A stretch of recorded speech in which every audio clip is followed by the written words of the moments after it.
जेसवानी हाँ। मां स्वामी सर्वानंद विद्या मंदिर में पढ़ंदो आया। मां तव्हांखे हिकु कविता ॿुधाईंदमि। हिकिड़ी हुई बहानी सना गंजी हुई नानी साढे डर जी हुई ॾाढी सकुते जी हुई काकी सची तेजी हुई चाची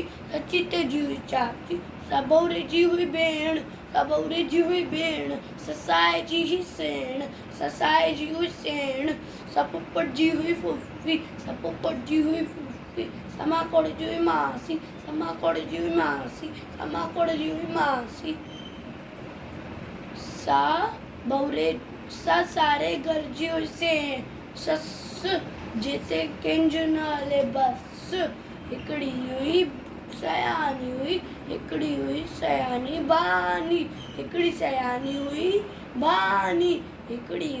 बानी जय झूलेलाल।